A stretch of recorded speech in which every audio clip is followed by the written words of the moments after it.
अस्सलाम वालेकुम। तो नेक्स्ट हमारा बैक्टीरिया है बॉर्डीटेला परटूसिस। बॉर्डीटेला परटूसिस आपका ग्राम नेगेटिव बैक्टीरिया कोकोबैसिलस फैमिली का ग्राम नेगेटिव बैक्टीरिया में जो कोकोबैसिलस फैमिली है उसमें नेक्स्ट बैक्टीरिया है आपका बॉर्डीटेला परटूसिस।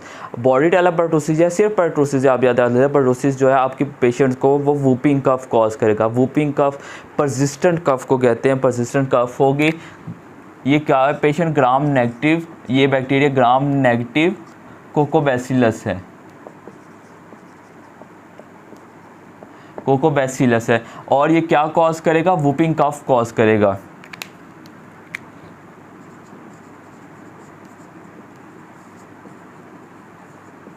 ये वूपिंग कफ कॉज करेगा, परसिस्टेंट कफ कॉज करेगा।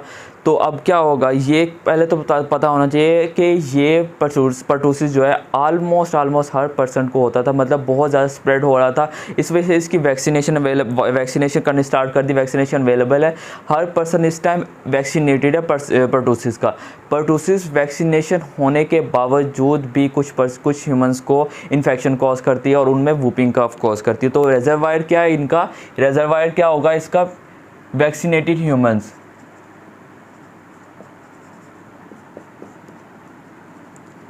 वो इंसान जो ऑलरेडी वैक्सीनेटेड है परटूसिस से, उसी में पाया जाता है और उसी के अंदर ही कुछ रेयर चांसेस में ये वूपिंग कफ कॉज करेगा। अब वूपिंग कफ क्या उसकी स्टेजेस है, मतलब वूपिंग कफ की स्टेजेस है या फिर कह लो डिजीज़ की स्टेजेस हैं। तो इसकी स्टेजेस क्या होंगी? पहली स्टेज है आपकी कैथेरल स्टेज।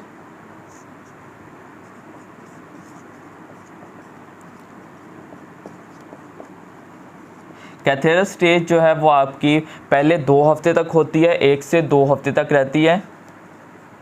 इसके अंदर क्या होगा? पेशेंट को सिम्टम्स क्या आएंगे?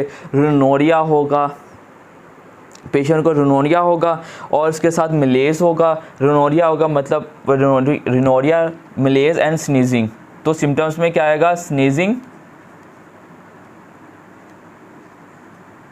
रिनोरिया और साथ में सिम्टम्स में आएगा पेशेंट को मलेज होगा।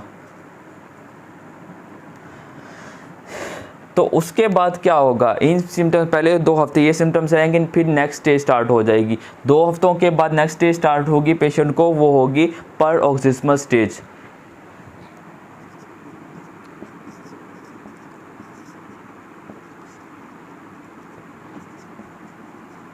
पैरोक्सिस्मल स्टेज जैसे कि नाम से पता चल रहा है, रात के टाइम, मतलब पैरोक्सिस्मल होता है एट नाइट से देख लें तो पैरोक्सिस्मल स्टेज होगी एट नाइट, वर्स हो जाना रात के वक्त। तो क्या होगा? कफ है, कफ जो है स्टार्ट हो पेशेंट को, इसमें क्या होगा? ये पहले 2 हफ्ते ये रहेगी, उसके बाद 3 से 4 हफ्ते तक ये स्टेज रहेगी।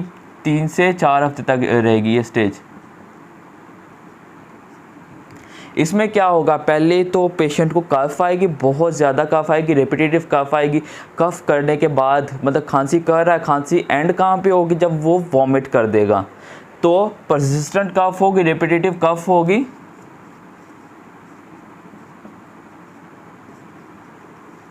पहले तो उसका रेपिटेटिव कफ होगी, देन वो क्या करेगा? वॉमिट कर देगा। अगर पेशेंट बताया कि उसको बहुत ज़्यादा खांसी आती है और उसके बाद क्या करता है? वो वॉमिट हो जाती है। वॉमिट करने के बाद उसको कुछ रिलीफ होता है, तो वो समझ लें कि ये परटूसिस हो सकता है। नेक्स्ट क्या कंप्लेन करेगा? वो ये करेगा जब रात का वक्त आता है तो सिम्टम्स वर्स होते हैं। पैरोक्सिस्मल है ना, मतलब रात के टाइम इसके सिम्टम्स वर्स होंगे, तो उसको कहेंगे पोस्ट-टूसिव वॉमिटिंग।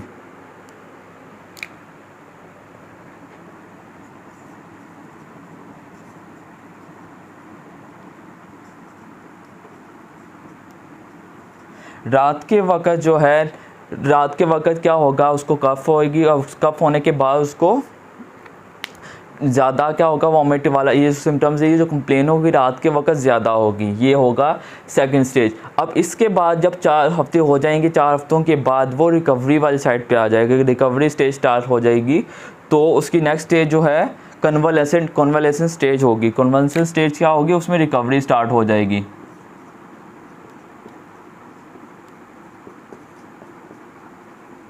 कन्वालेसेंट स्टेज में क्या होगी? रिकवरी स्टार्ट हो जाएगी। पेशेंट के सिम्टम्स रिकवर होना शुरू हो जाएंगे। लेकिन 4 हफ्ते तक मतलब पूरे महीने तक पेशेंट खांसता रहे, खांसी करता रहे, ये भी तो अच्छी चीज़ नहीं है ना। तो इस पेशेंट को अब ट्रीट भी तो करना। ट्रीट करने के लिए पहले तो आपने इन्वेस्टिगेशंस करनी है। इन्वेस्टिगेशन क्या होगी? इन्वेस्टिगेट करने के लिए आपने क्या करना है? पहले तो पेशेंट का सीरोलॉजी करनी है, सीरम की स्टडी करनी है, सीरोलॉजी करेंगे, PCR करेंगे।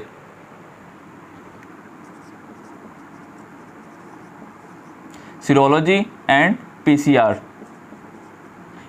करेंगे, सीरोलॉजी करेंगे, उससे आपको ऑर्गेनिज्म का पता चल जाएगा कि ऑर्गेनिज्म कौन सा है, कॉजिटिंग एजेंट कौन सा है। देन इसका ट्रीटमेंट। अब ट्रीटमेंट क्या होगा? ट्रीटमेंट में इसके जो ड्रग ऑफ चॉइस है वो एरिथ्रोमाइसिन है। एरिथ्रोमाइसिन यूज़ करनी है 14 दिन के लिए, एरिथ्रोमाइसिन यूज़ करनी है। और एरिथ्रोमाइसिन जो है, जो क्लोज कॉन्टैक्ट्स है वो भी यूज़ करेंगे। जिस तरह मेनिंजाइटिस के अंदर था ना कि पेशेंट को पेंसिलिन तो देनी है, बेंजाइल पेंसिलिन, जो क्लोज कॉन्टैक्ट्स है उनको सिप्रोफ्लोक्सासिन देनी थी। ऐसे ही इसके अंदर क्या होगा कि इसमें आपने पेशेंट को तो एरिथ्रोमाइसिन देनी है, साथ में जो क्लोज कॉन्टैक्ट्स होंगे, हाउस होल्ड कॉन्टैक्ट्स जो होंगे, उनको भी एरिथ्रोमाइसिन देंगे 14 दिन के लिए। तो ड्रग ऑफ चॉइस इसकी है एरिथ्रोमाइसिन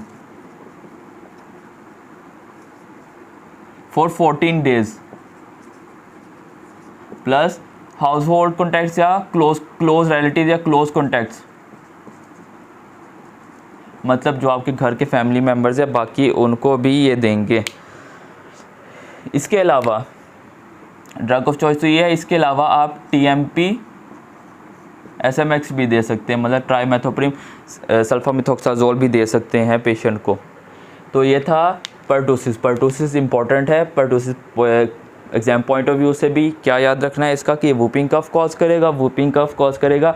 और उसके बाद क्या होगा, उसमें सिम्टम्स क्या आएंगे? पहले 2 हफ्ते उसको सिर्फ स्नीजिंग होगी, मतलब छींके आएंगी, पानी आएगा नाक में से, और उसके जिस्म में दर्द रहेगी, फीलिंग ऑफ सिकनेस होगी, मलेज होगा। नेक्स्ट उसके बाद क्या होगा, उसको कफ स्टार्ट हो जाएगी। 2 हफ्ते तक कफ रहेगी नेक्स्ट, और बहुत ज़्यादा कफ रहेगी, इतना ज़्यादा कफ रहेगी कि पेशेंट खांसी करता रहेगा जब तक कि उसको वॉमिट नहीं आ जाती। वॉमिट आ जाएगी तो उसके बाद उसको रिलीफ होगा, और ये वर्स हो जाती है रात के टाइम ज़्यादातर कॉमनली वर्स होगी। दैन उसके बाद 4 हफ्तों के बाद पेशेंट खुद ही रिकवरी की तरफ चले जाता है। तो उसके अब नेक्स्ट उसके अटैक से बचने के लिए क्या करेंगे? उसके लिए भी आपने एरिथ्रोमाइसिन यूज़ करनी है। इस बैक्टीरिया को तो ख़त्म करना है, और वैसे भी इसके ड्रग ऑफ चॉइस एरिथ्रोमाइसिन है फॉर 14 डेज़।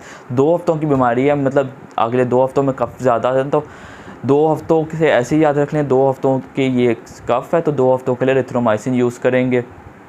और क्लोज कॉन्टैक्ट्स को भी स्प्रेड हो सकता है, इसलिए क्योंकि रिस्पिरेटरी ड्रॉपलेट से स्प्रेड होगा, तो आप उससे भी जो क्लोज कॉन्टैक्ट्स हैं उनको भी ये देंगे। और जो इसकी इन्वेस्टिगेशन है वो आप सीरोलॉजी कर लें, PCR कर लें, आपको बैक्टीरिया पता चल जाएगा। ये था आपका पर्टूसिस, बॉर्डिटाइला पर्टूसिस। और ये भी याद रखना है कि ग्राम नेगेटिव कोकोबैसिलस है।